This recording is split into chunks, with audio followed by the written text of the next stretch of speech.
तिकडे परळ स्टेशनच्या पूर्वेलाही पाणी साचलंय आणि त्यामुळे प्रवाशांना पाण्यातून वाट काढावी लागते।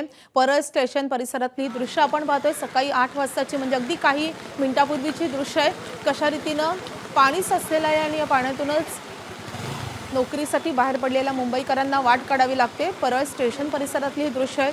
ठिकठिकाणी वेगवेगळी रस्त्याची कामं चाललेली आहेत, मेट्रोची कामं चाललेली आहेत आणि त्याचाही फटका बसताना दिसतोय आणि अशा रीतीनं या पाण्यातूनच नागरिकांना वाट काढावी लागते। परळ स्टेशनच्या पूर्वेची ही दृश्य आहेत। स्टेशनच्या आसपासच्या परिसरात पाण्याचं साम्राज्य पाहायला मिळतं। ठिकठिकाणी पाणी साचलंय आणि त्याचा फटका आज मुंबईकरांना बसतोय। परळ स्टेशन परिसरातली दृश्य आपण पाहतोय। एबीपी माझा, उघडा डोळे बघा नीट।